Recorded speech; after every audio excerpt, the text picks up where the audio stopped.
ሰላም ጤና ይስጥልን እንዴት ቆይታችኋል ያልኩኝ ወደ ሳቱ መረጃዎቻችን ተሻገርኩኝ። በመካከለኛው ምስራቅ ያለው ውጥረት ተባብሶ ቀጥሏል። ወደ መረጃዎቻችን ስናመራ ከሳውዲ አረቢያ ያልተጠበቀና በርካቶችን ያነጋገረ መረጃ ተሰማ። የእባቡን ራስ ቁረጥ ስትል በኢራን ላይ የሚሰነዘረው ጥቃት እንዲቀጥል ማሳሰቢያ መስጠቷን የኒውዮርክ ታይምስ ዘገባ አመላክቷል። ሙሉ መረጃውን ይዘናል የምናጋራችሁ ይሆናል። ተከታዩ መረጃችን የእስራኤል ሰማይ ገና በቀኑ ዳምኗል። ኢራን እስራኤል ላይ በድሮንና በሚሳኤል በመደብደብ መሳሪያ ማምረቻዎቿን እንዲሁም ደግሞ የአውሮፕላን ነዳጅ መቅጃ የእገዛ ማዕከላትና የአየር ማረፊያዎቿ ውስጥ የሚገኙ የተለያዩ ማዕከላትን ኢላማ ያደረጉ እንዲሁም ሌሎች አስፈሪ የአጸፋ ምላሽ ጥቃቶችን በከባድ ሁኔታ ኢራን ፈጽማለች። ሙሉ መረጃውን ይዘናል የምናጋራችሁ ይሆናል። ሌላኛው መረጃችን ኢራን አሜሪካ ላይ ያነጣጠረ ከባድ ኢላማ እንደምታደርግ ተናግራለች። ይህንንም መረጃ ይዘናል ወደ እናንተ የምናቀርብላችሁ ይሆናል። ሌላኛው መረጃችን የድሮን ጥቃት በዱባይ አውሮፕላን ማረፊያ ላይ ተፈጽሟል። ከዚህ ጋር በተገናኘ በርካታ ማሳሰቢያዎች አሉ። በዛም ላላችሁ ወደ ዱባይም ለመጓዝ ላሰባችሁ መረጃውን አያይዘን የምናቀርበው ነው። በሌላ በኩል የአውሮፓ ህብረት ሆርሙዝን ለማስከፈት ምን ማድረግ እንደሚቻል ሊነጋገር ነው። ሙሉ መረጃውን ይዘናል። ይህንንም ወደ እናንተ የምናስደምጣችሁ ነው። ክቡራን አድማጭ ተመልካቾቻችን እንደተለመደው ለእርስዎ ጠቃሚ መረጃዎችን ይዘን ተገኝተናል። ታዲያ ከእርስዎ የሚጠበቀው እንደተለመደው እስከ ዜናችን ፍጻሜ ድረስ አብራችሁን ቆዩ። ሁሌም ታማኝና እውነተኛ መረጃ እንዲደርሳችሁ ቻናላችንን ሰብስክራይብ በማድረግ የደውል ምልክቱን መጫን እንዳይረሱ። ቪዲዮ ላይክ ሼር በማድረግ ጀምሩ።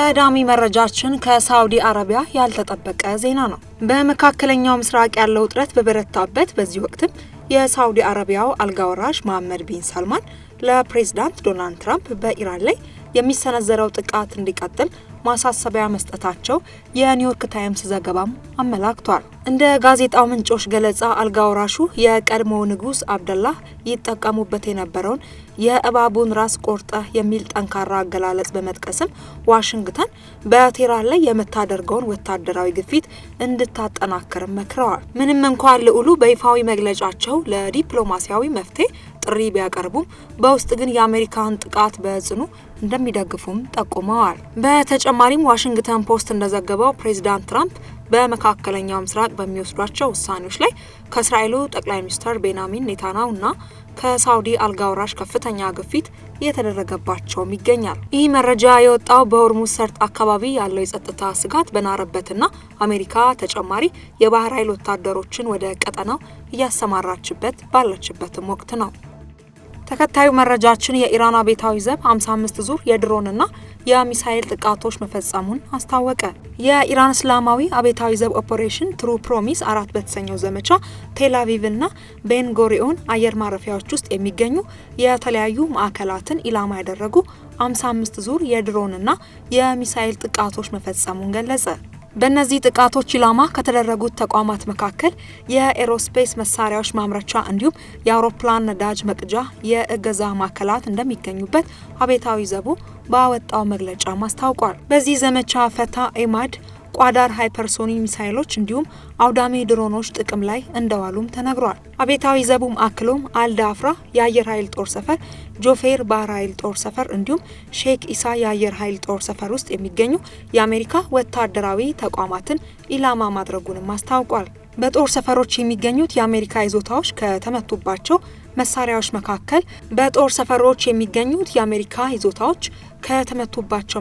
መካከል ፈተ ዙልፊቃር ደስፍል የመካከለኛው ርቀት ሚሳኤል ተጠቅሰዋል። ስማርትና አውዳሚ ድሮኖችም ጥቅም ላይ ውለዋልም ተብለዋል። መረጃችንም የኢራን አብዮታዊ ዘብ 55 ዙር የድሮን እና የሚሳኤል ጥቃቶችን እስራኤል ላይ መፈጸሙን የሚያሳይ ነው። ሌላኛው መረጃችን ኢራን ቀይ ባህር ላይ የሚገኘውን የአሜሪካ ግዙፍ የጦር መርከብን ኢላማ አደርጋለሁ አለች። የኢራን ጦር በቀይ ባህር አካባቢ የሚገኘው የአሜሪካ ግዙፉ አውሮፕላን ተሸካሚ የጦር መርከብ ለሀገሩ ስጋት በመሆኑ ተገቢ ጥቃት ኢላማ እንደሚሆንም አስታወቀ። የኢራን እስላማዊ ዘብ አንድ አካል የሆነው ሀታም አልአንቢያ ባወጣው መግለጫ የአሜሪካ ጦር አውሮፕላን ተሸካሚ መርከብ ጄራርድ ፎርድ በቀይ ባህር መገኘቱ ለኢራን ስጋት ስለሚሆን የመርከቡ የአቅርቦት እና የአገልግሎት ማዕከላት በሙሉ የኢራን ጦር ኃይሎች ኢላማ ተደርገው ይቆጠራሉ ብለዋል። 300 ሜትር ርዝመት ያለው ይህ ጄራርድ አርፎርድ የተባለው የጦር ጄት ተሸካሚ የጦር መርከብ በዓለም ላይ ትልቁ የጦር መርከብ ነው። በመካከለኛው ምስራቅ የአሜሪካ ጦር ሰራዊት ማዕከላዊ እዝ ሴንትኮም ባለፈው ሐሙስ በዚህ የጦር መርከብ አንድ ክፍል ላይ እሳት ተነስቶ እንደነበር ማስታውቋል። ነገር ግን እሳቱ በቁጥጥር ስር እንደዋለና በመርከቡ አጠቃላይ እንቅስቃሴ ላይ መስተጓጎል የሚያስከትል ጉዳት እንዳልደረሰና ሙሉ ለሙሉ ስራውን እያከናወነ መሆኑ ተገልጿል።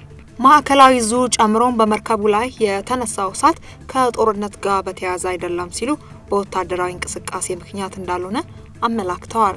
የጦር አውሮፕላን ተሸካሚው ዩኤስኤስ ጄራልድ ፎርድ በቬንዙዌላ ከተፈጸመው የአሜሪካ ወታደራዊ እርምጃ በኋላ በኢራን ላይ የተከፈተው ጦርነት ከመጀመሩ በፊት ወደ መካከለኛው ምስራቅ እንዲንቀሳቀስ ተደርጎ ነበረ በቀይ ባህር ላይ የሚገኘው። ሌላኛው መረጃችን በዱባይ የተፈጠረውን ከባድ ጥቃት በተመለከተ የምናይበት መረጃችን ነው። ሌሊቱን በዱባይ አውሮፕላን ማረፊያ ላይ በተፈጸመ ድሮን ጥቃት ምክንያት በጊዜያዊነት ተቋርጦ የነበረው በረራ መልሶ እንደሚጀመር ባለስልጣናት አስታውቀዋል። በረራዎች እንዲቋረጡ የተደረገው በተፈጸመው ጥቃት ምክንያት በነዳጅ ማጠራቀሚያ ላይ በተነሳ እሳት መሆኑንና በሰው ላይ ጉዳት አለመድረሱም ተዘግቧል። የዱባይ ሲቪል አቪዬሽን ባለስልጣን ለጥንቃቄ ሲባል ተቋርጦ የነበረውን የአየር ትራንስፖርት ከዱባይ ዓለም አቀፍ አውሮፕላን ማረፊያ ወደ ተወሰኑ መዳረሻዎች የሚደረጉ በረራዎች ቀስ በቀስ መልሰው እንደሚጀመሩም አስታውቀዋል። መንገደኞችም ለበረራዎቻቸው መረጃዎችን ከሚጠቀሙባቸው አየር መንገዶች እንዲያጣሩ ተነግሯቸዋል። ሌላኛው መረጃችን የአውሮፓ ህብረት ሆርሙዝን ለማስከፈት ምን ማድረግ እንደሚቻል ሊነጋገሩ ነው። የአውሮፓ ህብረት አባል ሀገራት በፋርስ ባህር ሰላጤ ጦርነት ምክንያት የተዘጋውን የሆርሙዝ ወሽመጥ ለማስከፈት ምን ማድረግ እንደሚቻል ለመነጋገር እንደሚሰባሰቡ የውጭ ፖሊሲ ኃላፊው ተናገሩ። ካያ ካላስ ብራስለስ ከሚካሄደው የአውሮፓ ህብረት የውጭ ጉዳዮች ስብሰባ አስቀድሞ የሆርሙዝ ወሽመጥ ክፍት ሆኖ መቀጠሉ ለኛም ጥቅም ነው ሲሉ ተናግረዋል። በዚህ 20 በመቶ የሚሆነው የዓለም ነዳጅ በሚያልፍበት የውሃ አካል ጦርነት ከተጀመረ ጊዜ ጀምሮ ለማለፍ የሞከሩ በርካታ መርከቦች ጥቃት እንደደረሰባቸው ተዘግቧል።